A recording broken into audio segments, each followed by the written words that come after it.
les 3 choses que j'ai mis en place pour exploser mon objectif. On voit tous en tant qu'un baby, cadrage, je pense de merde. Je pense de merde parce que je viens de me rendre compte que j'ai oublié mon micro en haut. Et j'ai 3 étages à la maison. Je vais pas remonter pour vous les gars. Ce que je veux dire, c'est hyper intéressant mais hyper court. Si on a un son nul, c'est pas grave.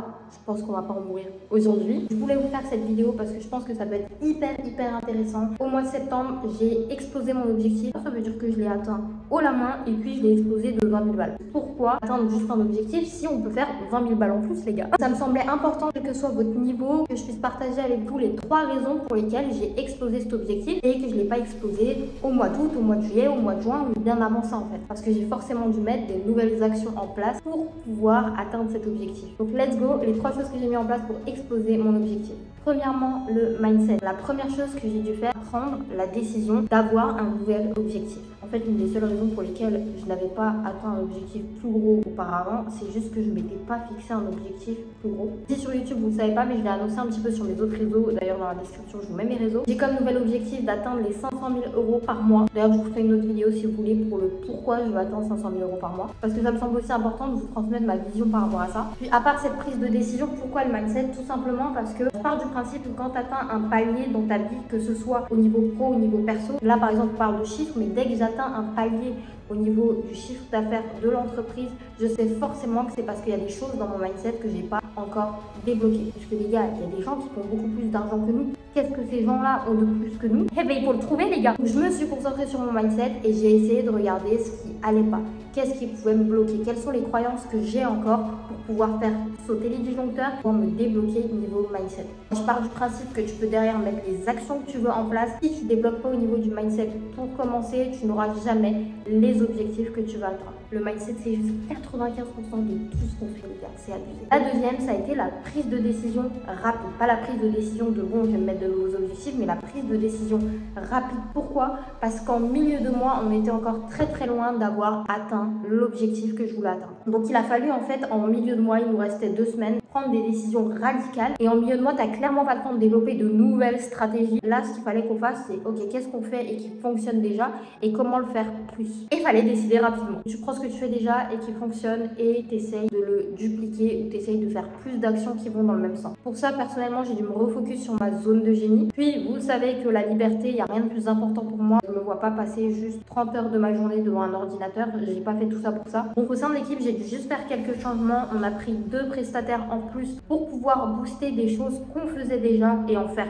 plus. Et j'ai diminué et refocus les tâches de mon assistante pour qu'elle soit en capacité de faire beaucoup plus d'actions, mais dans moins de tâches. La troisième chose, ça a été l'enseignabilité. Quel que soit ton niveau, quel que soit combien de temps tu fais ça, quel que soit ton âge, quel que soit tout ce que tu veux, ce qui va te sauver la vie dans l'entrepreneuriat, c'est vraiment ton enseignabilité. Donc quand je me suis sentie bloquée niveau mindset, j'ai fait appel à un entrepreneur qui selon moi a des bons conseils. J'ai payé pour parler à cette personne et lui poser quelques questions. Puis aujourd'hui, je suis sortie de ma zone de confort. Je fais partie d'un mastermind d'entrepreneurs. Pareil, où là-bas, tu peux poser quelques questions et justement apprendre des autres. Je sais que ça a été très compliqué pour moi parce que jusqu'aujourd'hui, je n'avais aucun réseau, aucun entourage entrepreneur. J'étais vraiment seule dans l'hôtel avec mon mec à parler mindset, entrepreneuriat, matin, midi, soir. Donc le fait de pouvoir connecter avec d'autres personnes, d'avoir d'autres points de vue, forcément, j'en suis revenue avec 10 milliards de nouvelles idées et 10 milliards de nouveaux tips. Donc si on doit résumer les 3 étapes, mindset, prise de décision rapide et enseignabilité. Clairement, les 3 choses sur lesquelles vous devez focus, que vous soyez à l'étape 1 ou à l'étape